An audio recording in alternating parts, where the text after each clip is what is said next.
नमस्कार, आप देख रहे हैं धा न्यूज और मैं हूं अभिषेक मिश्रा। देखिए, इंडिया गठबंधन की तीसरी बैठक मुंबई में संपन्न हो चुकी है और इंडिया गठबंधन को लेकर आज जो बड़ी जानकारी है वो ये है कि दिल्ली में इंडिया गठबंधन की कोऑर्डिनेशन कमेटी की पहली बैठक होने जा रही है।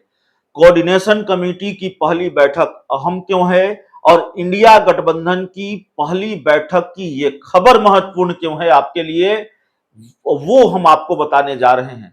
खबर महत्वपूर्ण है, इसीलिए हम आपके बीच आए हैं। दरअसल इंडिया गठबंधन की जो कोऑर्डिनेशन कमेटी की बैठक दिल्ली में हो रही है, वो एनसीपी प्रमुख शरद पवार के घर पर हो रही है। बिहार से इंडिया गठबंधन की कोऑर्डिनेशन कमेटी में दो लोग हैं। एक बिहार के मौजूदा उप मुख्यमंत्री तेजस्वी यादव, जो कल ही दिल्ली पहुंच चुके हैं इंडिया गठबंधन की कोऑर्डिनेशन कमेटी की बैठक में भाग लेने के लिए, और दूसरे हैं जेडीयू के राष्ट्रीय अध्यक्ष ललन सिंह, जो इस बैठक में शामिल नहीं हो रहे हैं। ललन सिंह क्यों शामिल नहीं हो रहे हैं वो आगे बताएंगे।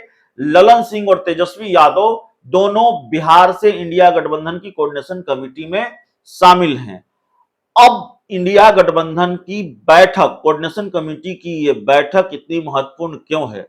वो इसलिए क्योंकि इस बैठक से सीट शेयरिंग को लेकर तस्वीर साफ होनी है।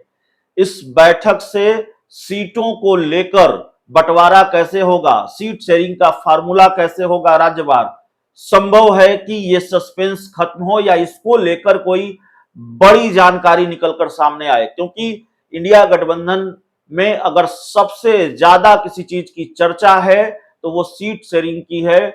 सबसे ज्यादा अगर इंडिया को यानी आईएनडीआई इंडिया गठबंधन को, विपक्षी गठबंधन को सबसे ज्यादा किसी चीज की चिंता है या उसकी प्राथमिकता में सबसे ज्यादा कोई चीज है तो वो सीट शेयरिंग है।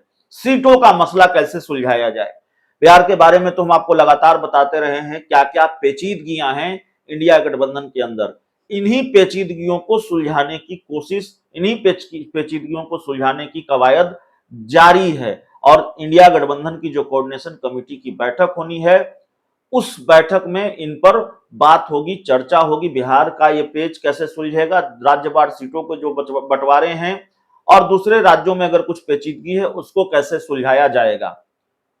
अब बैठक में कायदे से शामिल होना था जेडीयू के राष्ट्रीय अध्यक्ष ललन सिंह को भी, लेकिन ललन सिंह न तो आज इंडिया गठबंधन की बैठक में शामिल हो रहे हैं, कोऑर्डिनेशन कमेटी की बैठक में शामिल हो रहे हैं, और न ही पिछले 2 दिनों से बिहार के मुख्यमंत्री नीतीश कुमार अपने आवास पर यानी मुख्यमंत्री आवास पर जो अपनी पार्टी के नेताओं के साथ, कार्यकर्ताओं के साथ, प्रखंड अध्यक्षों के साथ, जिला अध्यक्षों के साथ बैठकें कर रहे हैं, उसमें जेडीयू के राष्ट्रीय अध्यक्ष ललन सिंह शामिल नहीं हुए हैं। कई तरीके की चर्चा हो रही है, चर्चा चलती रही है, आखिर क्या बात है ललन सिंह जेडीयू की बैठक में शामिल नहीं हो रहे हैं, इंडिया गठबंधन की कोऑर्डिनेशन कमेटी की बैठक है वहां शामिल नहीं हो रहे हैं। तो खबर यह है कि डेंगू से पीड़ित हैं और डेंगू की वजह से वो न तो जेडीयू की बैठक में शामिल हो पाए और न ही वो इंडिया गठबंधन की कोऑर्डिनेशन कमेटी में वो शामिल हो पा रहे हैं, शामिल होने जा रहे हैं। तो ललन सिंह की जगह नीतीश कुमार के दूसरे जो करीबी मंत्री हैं नीतीश कुमार के, संजय झा, वो इस बैठक में शामिल हो रहे हैं। दिल्ली में होने वाली इस बैठक पर निगाहें टिकी हुई होगी, क्योंकि सीट शेयरिंग का जो पेच है वो कैसे सुलझेगा ये अपने आप में बड़ा सवाल है।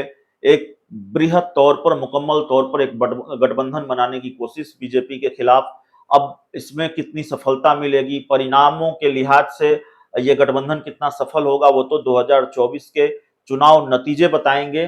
लेकिन जिस तरह की कोशिश हो रही है, जिस तरह का प्रयोग हुआ है, एक शुरुआती सफलता या आंशिक सफलता इस गठबंधन को देश के कई राज्यों में हुए उपचुनाव में मिली है, जहां कुछ बड़े राज्यों में भारतीय जनता पार्टी हारी है और इंडिया गठबंधन में शामिल दलों की जीत हुई है। और उसमें से सबसे महत्वपूर्ण यूपी की घोसी विधानसभा सीट है, जिसके बारे में लगातार हम आपको बता रहे हैं। घोसी विधानसभा सीट पर समाजवादी पार्टी ने हराया है भारतीय जनता पार्टी के उम्मीदवार दारा सिंह चौहान को। तो जाहिर है इससे गठबंधन में उत्साह है, इंडिया में उत्साह है और इसको एक सेमीफाइनल के तौर पर इंडिया देख रहा है और यह माना जा रहा है कि एक प्रयोग शुरुआती तौर पर सफल हुआ है। अब एक तरफ देश के कई राज्यों के सिर्फ 7 विधानसभा सीट, दूसरी तरफ पूरे देश में 500 से ज्यादा लोकसभा सीट, दोनों में अंतर है। छोटे स्तर पर सफलता मिली है, लेकिन इतने बृहद पैमाने पर सफलता मिलेगी नहीं मिलेगी ये सवाल जरूर है। लेकिन गठबंधन, इंडिया गठबंधन है, वो सीटों की पेचीदगी इसलिए सुलझाना चाहता है, तमाम पेचीदगियों को सुलझाने की जल्दबाजी गठबंधन को इसलिए है क्योंकि गठबंधन में शामिल कई दलों को लगता है, जैसे बिहार के मुख्यमंत्री नीतीश कुमार कई बार कह चुके हैं कि लोकसभा के चुनाव पहले हो सकते हैं, तो प्लान भी उसी लिहाज से गठबंधन, इंडिया गठबंधन का है। इसलिए बैठकों का दौर लगातार जारी है।